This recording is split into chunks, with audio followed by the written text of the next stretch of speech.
राजा पटसोनी।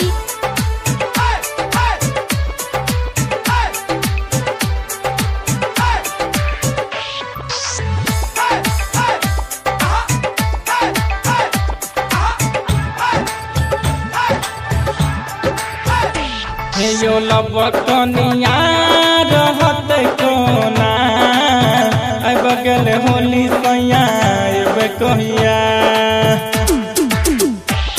यो लबकनिया रहत कोना अब गल होली सैया अब कहिया। चढ़ल जवानी रोजा रोज कल पैया, चढ़ल जवानी सैया रोज कल पैया। मछली के जेना तर पैया दोनों जवन रंग बैला।